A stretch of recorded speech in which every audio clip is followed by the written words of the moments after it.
Day 2 in Gangtok. আমরা আজকে সকালবেলা নর্থ সিকিম চলে যাচ্ছি। তার আগে আমরা টেমরি মার্গে ঘুরতে এসেছি। তো hello everyone, welcome to our channel স্বাস্ত্রীত ব্লগস। তো আশা করি তোমরা সকলে খুব ভালো আছো আর আমরাও খুব ভালো আছি। আজকে কিন্তু আমরা এখান থেকে সোজা বেরিয়ে যাব নর্থ সিকিমের উদ্দেশ্যে। আমরা সকাল সকাল ব্রেকফাস্ট করে চলে এসেছি এমজি মার্গটা একটু এক্সপ্লোর করতে। এখনো সেরকম কোনো দোকানপাটও খোলেনি, মেলটাও বেশ ফাঁকা ফাঁকা। তো আগের দিন আমরা কিন্তু গ্যাংটকের সাইট সিইং করে নিয়েছি আর তোমাদেরকে এটাও খোঁজ দিয়েছি কোথায় তোমরা সুন্দর চাট খেতে পারবে, মিষ্টির দোকান, সিনেমা হল, সস্তায় শপিং করতে পারবে। সবকিছুর খোঁজ কিন্তু তোমাদেরকে আমি আগের ভিডিওতে দিয়ে দিয়েছি। তো সেই ভিডিওটা না দেখে থাকলে এই ভিডিওর ডেসক্রিপশন বক্সে আমি লিংক দিয়ে দেবো, সেই ভিডিওটা দেখে নিতে পারো। তো চলো আজকের ভিডিওটা শুরু করা যাক। আমরা এখান থেকে সোজা আজকে যাব হচ্ছে লাচেনে। আর এই রোড ট্রিপে আমাদের কিরকম কি এক্সপিরিয়েন্স হয়েছে সবটাই তোমাদের সঙ্গে এই ভিডিওতে শেয়ার করবো।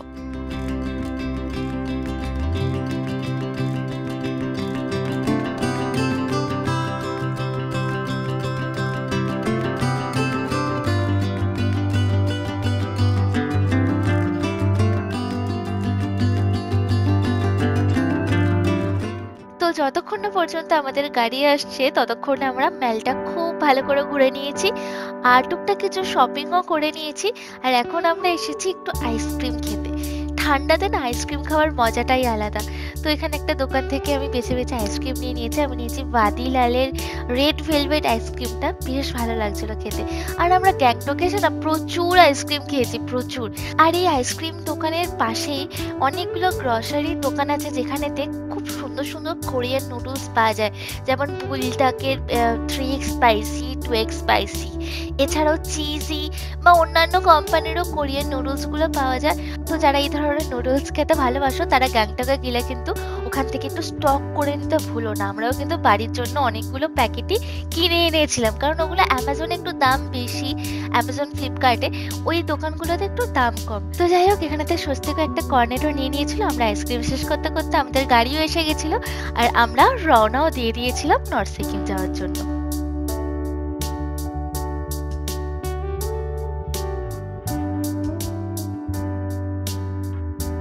এটা হচ্ছে ভাজরা ট্যাক্সি স্ট্যান্ড।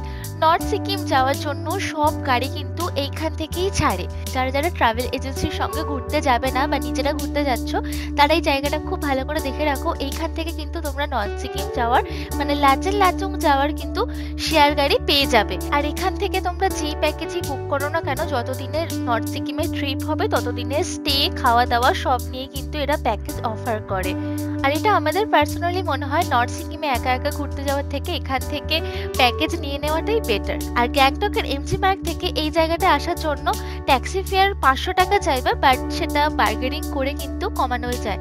এই 500 টাকাটা কিন্তু ছোট অল্টো গাড়ি বা সুইফট ডিজায়ারের জন্যই আমি বলছি। আর যদি কারোর হাঁটতে কোনো প্রবলেম না হয় তাহলে কিন্তু চারিদিকে সিনারি দেখতে দেখতে ইজিলি পৌঁছে যাওয়া যায়, প্রায় 10 মিনিটের হাঁটা পথ। আর এই ট্যাক্সি স্ট্যান্ডের সঙ্গে লাগোয়া কিন্তু একটা বড় শপিং মলও রয়েছে। তোমরা চাইলে শুধু এই মলটা ঘোরার জন্য কিন্তু এখানে আসতে পারো।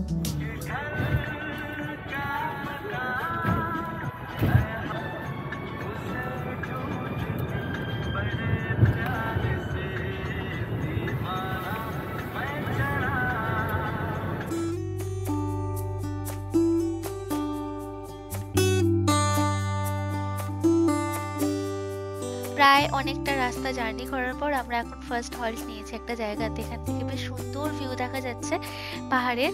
আর এখান থেকে টুকটাক ওই চা বিস্কিট খাওয়ার জন্য আর কি রেস্ট নেওয়া হচ্ছে। তারপরে আমরা আবার জার্নি শুরু করবো।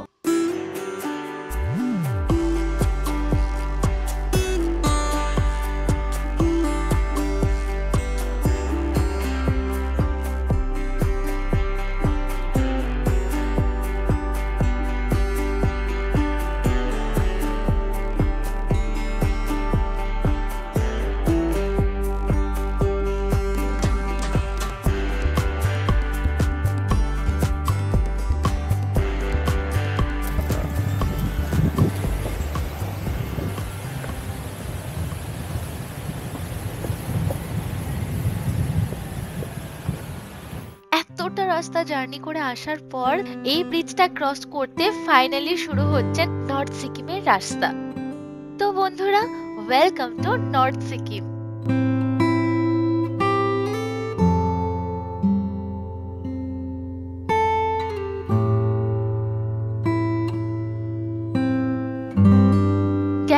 বাজরা ট্যাক্সি স্ট্যান্ড থেকে লাচেনের ডিস্টেন্স হচ্ছে টোটাল 121.9 কিলোমিটার, আর অ্যাকচুয়াল টাইম লাগার কথা হচ্ছে 4.5 ঘন্টা প্রায়, সেটাও যদি নন স্টপ গাড়ি চালানো হয়। কিন্তু মাঝে মাঝে হল্ট নিলে, যেহেতু এতটা লং জার্নি মাঝে মাঝে তো হল্ট নিতেই হবে, সেই জন্য কিন্তু লাচেন পৌঁছতে টাইম লেগে যাবে প্রায় 5 থেকে 5.5 ঘন্টা মতো।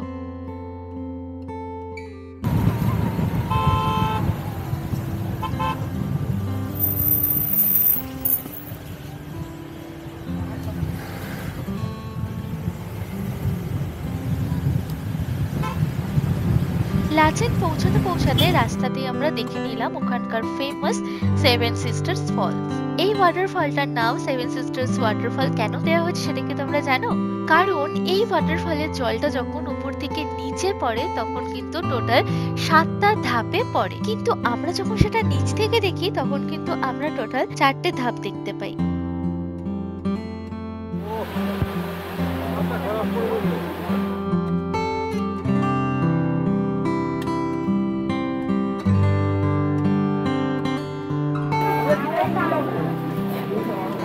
भाई चाय वो दे दो। ओके 4 कप चाय दीजिए ma'am.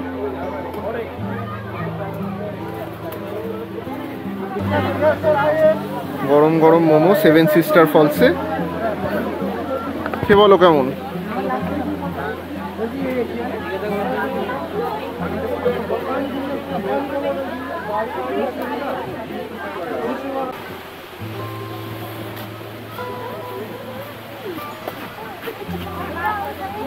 Namchi mountain natural water, Sikkim.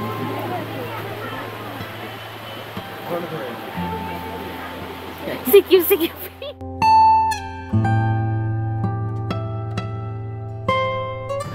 এখন বাজে 3:30।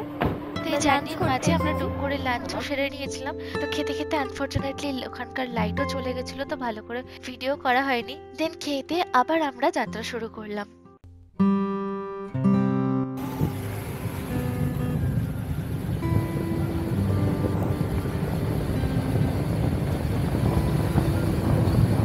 লাচেন যাওয়ার পথে আমরা দেখে নিলাম আরেকটা খুব সুন্দর ওয়াটারফল, যার নাম হচ্ছে নাগা ওয়াটারফল। এই নাগা ওয়াটারফল থেকে লাচেন যেতে আমাদের এখনো প্রায় 42 কিলোমিটারের রাস্তা কিন্তু ক্রস করতে হবে, মানে এখনো প্রায় 2 ঘন্টার মতো রাস্তা কিন্তু বাকি।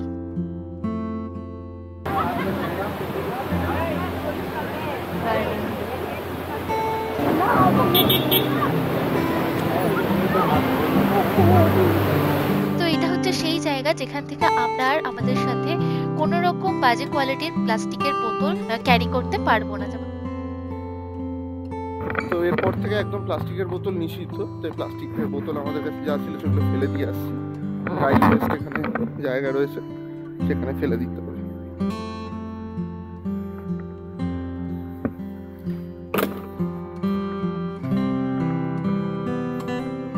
তোমাদের সঙ্গে যদি কোনো ভালো ব্র্যান্ডের প্লাস্টিকের বোতল থাকে, ভালো কোয়ালিটির বোতল থাকে, তাহলে তোমরা সেটা ক্যারি করতে পারো। আদারওয়াইজ তোমরা এই পয়েন্টের পর থেকে মেটাল বটলই ক্যারি করার চেষ্টা করো।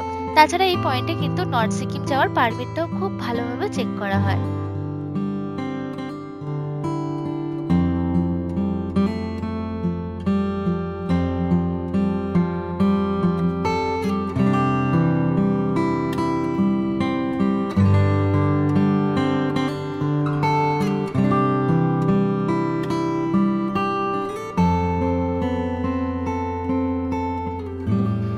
আমরা যখন আস্তে আস্তে আরো উপরের দিকে যাচ্ছি, মাঝে মাঝে আমরা রাস্তায় কিন্তু খুব বাজে পাচ্ছি। এক একটা জায়গায় রাস্তায় ধস পড়ে জাস্ট গাড়ি যাওয়ার রাস্তা নেই, একটা গাড়ি গেলে পাশ থেকে আরেকটা গাড়ি কোনো রকমের পাস করছে, এরকম অবস্থা। আর রাস্তার পুরো জল জমে কাদা একদম চিপচিপ করছে।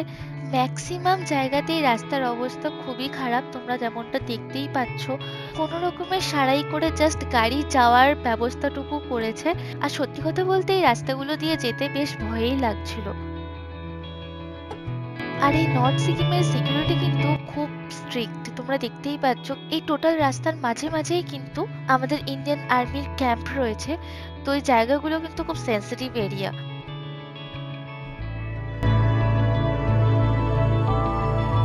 এই যে এটা হচ্ছে চুংথাং ড্যাম। এই তিস্তা নদীর অববাহিকার ওপর এটা একটা 1200 মেগাওয়াটের জলবিদ্যুৎ প্রকল্প। এটা একটা রান অফ রিভার প্রজেক্ট। আর এই প্রজেক্টটার কাজ শুরু হয়েছিল 2008 সালে, কিন্তু পরবর্তীকালে 2017 সালে এটা কমার্শিয়াল অপারেশনে আস্তে আস্তে প্রবেশ করে।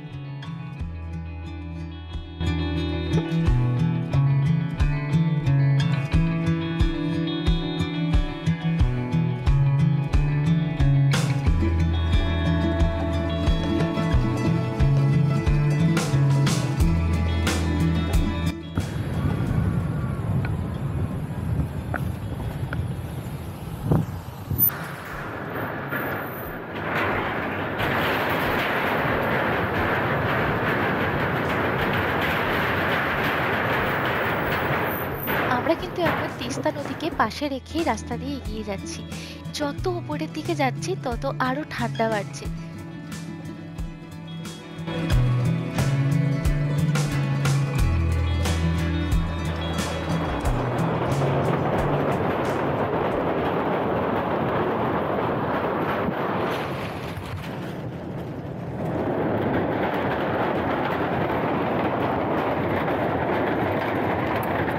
আর এই ওয়েদারটার সঙ্গে এই চারিদিকের প্রাকৃতিক পরিবেশটা এত সুন্দর লাগছে দেখতে, মানে তোমাদেরকে কোনোভাবে বলে বোঝানো যাবে না। ক্যামেরাতে তো মানে 1% বোঝা যাচ্ছে না কতটা সুন্দর লাগছিল দেখতে। একদম সত্যি কথা বলতে আমাদের সকলের কথা বন্ধ হয়ে গেছিল, আমরা জাস্ট মুগ্ধ হয়ে চারিদিকে দৃশ্য দেখছিলাম। সাডেনলি আমরা রিয়েলাইজ করলাম আমাদের গাড়িতে কিছু একটা প্রবলেম হচ্ছে। তারপরে বুঝতে পারলাম গাড়ির একটা চাকা বেশ ভালো মতো লিক হয়ে গেছে। গাড়ি ভর্তি লাগেজ আর আমাদের চাপে কিন্তু গাড়িটা বেশ একদিকে হেলে গেছিল।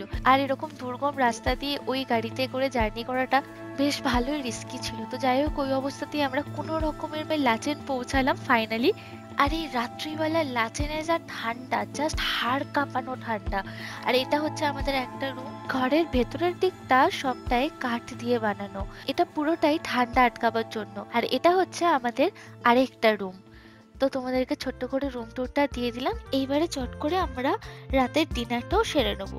আর আমাদের রুমগুলো কিন্তু বেশ কোজি কোজি। আমরা কিন্তু সকলে এই জার্নিটা করে বেশ টায়ার্ড হয়ে গেছি। এইবার আমাদের শোয়ার পালা।